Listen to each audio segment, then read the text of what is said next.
নমস্কার, আমি নির্মল বিশ্বাস মুদ্রা চ্যানেল ইউটিউব চ্যানেল থেকে আপনাদেরকে জানাই স্বাগতম। আজকে আমি এসেছি কালনায় আমার নিজেরই বাড়িতে। তো সেখানে আমার এক দাদা এসেছেন। দাদা, আপনি কোথা থেকে এসেছেন?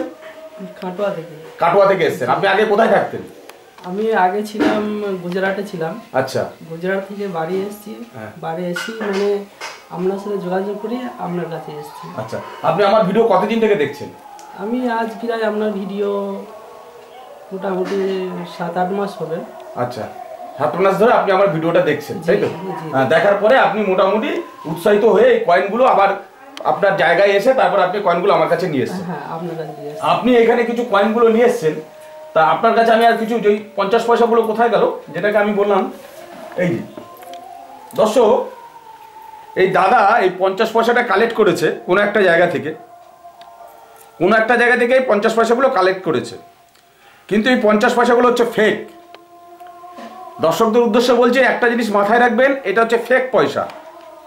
কারণ 50 পয়সা গন্ডার মার্কার 50 পয়সা কিন্তু বেরোয়নি, তাই এইগুলো ফেক। এই সমস্ত ফেক পয়সা হতে আপনারা কিন্তু সাবধান থাকবেন। পয়সাটা ভালো করে দেখুন, 50 পয়সা গন্ডার মার্কা 50 পয়সা। ভারতবর্ষের কোনো মিন্ট থেকে এই ধরনের পয়সা তৈরি করা হয়নি, কিন্তু এগুলো ম্যানমেড, এগুলো ফেক পয়সা। এইগুলো এনাদের মতন সাধারণ মানুষ এবং নিট অ্যান্ড ক্লিন এই ধরনের মানুষ, যাদের মনে কোনো পাপ নেই, তারা এই ধরনের পয়সাগুলো কালেক্ট করছে এবং জানে না। তাই আপনাদের উদ্দেশ্য বলছি, এই ধরনের মানুষ যারা এই পয়সাগুলো বিক্রি করছে, তারা অসৎ পথে এই পয়সাগুলো বিক্রি করছে। এইগুলো যাতে দাদা ভাই আপনাদেরকে বলছি, 50 পয়সা গন্ডার মার্কা 50 পয়সা বেরোয়নি, এটা পুরোপুরি ফেক। এই সমস্ত প্রতারক থেকে আপনারা সাবধান থাকবেন।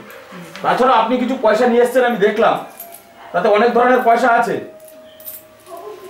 এই যে 1982 একটা 50 পয়সা, 1982 কলকাতা মিন্টের একটা 50 পয়সা পাওয়া গেছে। এই পয়সাটাও কিন্তু একটা রেয়ার ক্যাটাগরির পয়সা। যদি এটা কলকাতা মিন্ট হয়, যদি কলকাতা মিন্ট হয়, তাহলে কিন্তু এটা একটা রেয়ার ক্যাটাগরির পয়সা হবে। ঠিক আছে? আরও কিছু পয়সা এসছে। এই যে 50 পয়সা বলে দিচ্ছি, এই 50 পয়সাটা যদি 1988 নয়ডা মিন্ট হয়, যার মূল্য আমার হাতে যদি এইরকম কন্ডিশনে থাকে, মিনিমাম 3.5 থেকে 4,000 টাকা দাম আছে।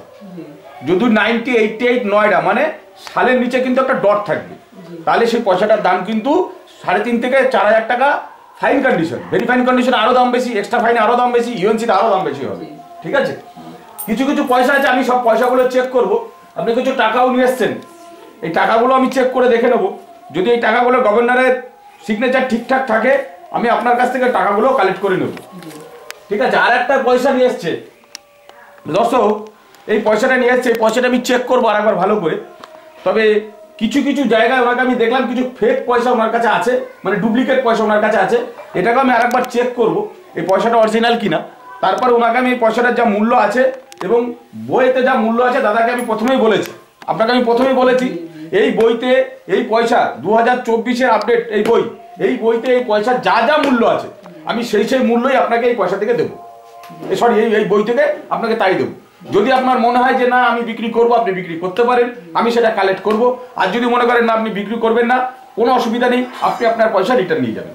কিন্তু আপনাকেও আমি বই দেখিয়ে দেবো, বইতে কি রেট আছে, কি কন্ডিশনের পয়সা আছে, সেইভাবে আপনাকে আমি পয়সা দেবো। ঠিক আছে? তো যাই হোক দর্শক, আজকে ওনার এই পয়সাগুলো আমি এখন চেক করব। যদি আপনাদের আজকের এই ভিডিওটা ভালো লেগে থাকে, অবশ্যই লাইক, শেয়ার, কমেন্ট ও সাবস্ক্রাইব করতে ভুলবেন না। আর একটা কথা দর্শকদের উদ্দেশ্যে বলছি, আপনারা অনেকে আমাকে মেসেজ করছেন যে আমি নাকি ফেক। দাদা আপনি বলুন, আমি ফেক না অরিজিনাল? অরিজিনাল। হ্যাঁ, আপনার তো ভিডিও অনেক আমি দেখেছি। অবশ্যই মানে আরো ফেক ভিডিও তো অনেক কিছু দেখায়, কিন্তু ওইসব ভিডিও দেখে আমার ততটা মানে বিশ্বাস হয় না। কিন্তু আপনার ভিডিও দেখে আমার মনের ভিতরে খুবই বিশ্বাস হয়ে যায় যে ঠিক জায়গায় এসেছেন, আপনি ঠিক জায়গায় এসেছেন। আর আপনি এখানে এসেছেন পুরো নিরাপদ, পয়সার কোনো অসুবিধা নেই। জি না, ঠিক আছে, থ্যাংক ইউ দাদাকে অনেক অনেক ধন্যবাদ আমারও এইটুকু বলবার জন্য। আর আপনারা যারা আমার ভিডিও দেখছেন, তাদের প্রত্যেককে বলছি আপনারা আসুন। আমি আজকে কালনায় এসেছি, এটাও আমার একটা বাড়ি, সেইখানে এনার দাদাকে ডেকেছি। দাদা ফরিদপুর থেকে এসছেন, মাফ করবেন কাটোয়া থেকে এসছেন, তাই ওনাকে এখানে সুবিধা হয় বলে এখানে ডেকেছি।